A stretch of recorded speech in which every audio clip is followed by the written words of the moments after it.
I'm governor, we will build a movement in the state and finally legalize cannabis for adult use.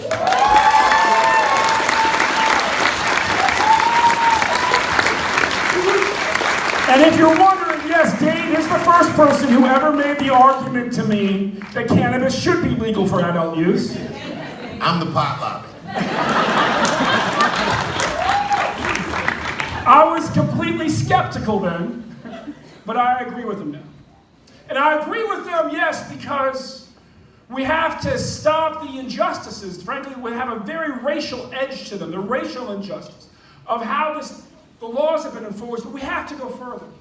You know, a year ago when I was starting this campaign, I did not plan to campaign with this as an issue, legalizing cannabis for adult use as an issue, but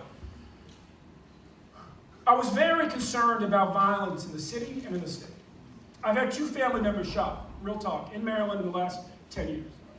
And so I asked a retired member of the Baltimore Police Department to go speak to his peers, he had just retired, speak to commanders across the city that he knew well, and ask them what was going on, that violence had been surging for 2 years, still up here, 3 years later. And he came back, he said, Ben, he said 2 really interesting data points. He said one was, none of the commanders actually agreed with each other about why violence is surging. He said, but all of them were in agreement that in the last 10 years, as opposed to the last 2, in the last 10 years, half the killings in Baltimore City were one group of marijuana dealers killing another set of marijuana dealers. I'm sorry. I said, half? He said, half. I teach criminal justice policy, and what you learn is that killing in the drug trade is primarily about territory, and when a drug is very easy to source, the territory is always encroached upon. And so you have a peaceful drug with a very violent trade.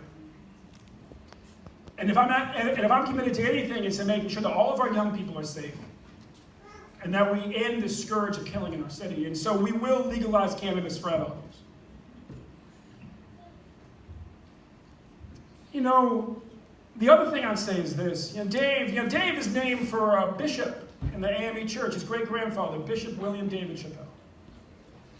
And our families have been activists for a long time.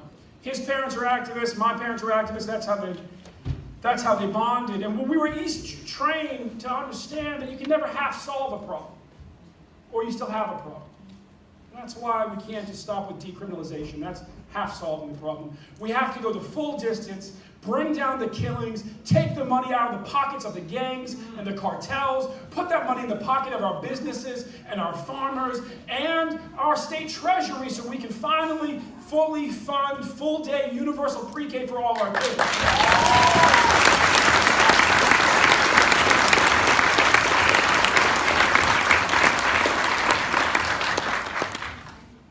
So that's my campaign commercial in the midst of this otherwise fun afternoon. Dave, why don't you share a few more words with the folks? Oh, listen.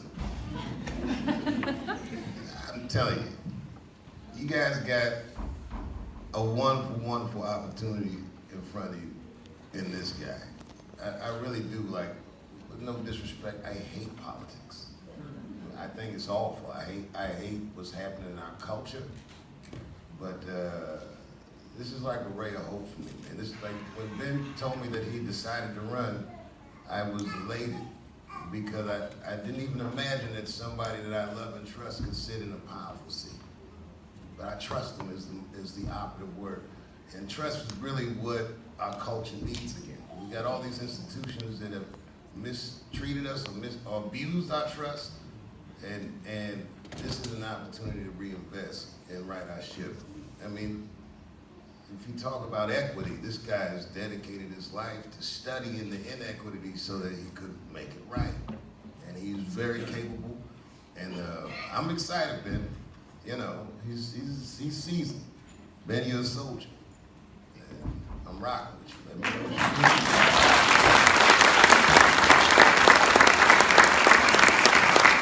Thank you very much, everybody. Let's give it up for Ben Dillon! Thank you, guys. Now keep it with the word. I believe that we will win.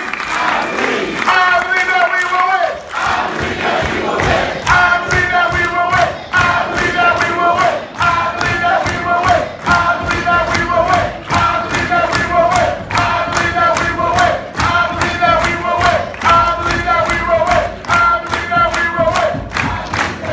Hey guys, real quick, we got some folks running for office in this room. I want to start with my running mate, Susie Turnbull. I saw delegate Bilal Ali. Are you still in the house? Bilal, who else is running for office? Stand up if you're running. Stanley Branford over here. Mrs. Middleton over here. Guys, look at the beautiful diversity in this room. Understand this is Maryland. In this moment when Donald Trump is trying to divide all of us, we have an alternative, which is to come together and organize and unite all of us. That's what this campaign is about. Thank you for being part of it. God bless you.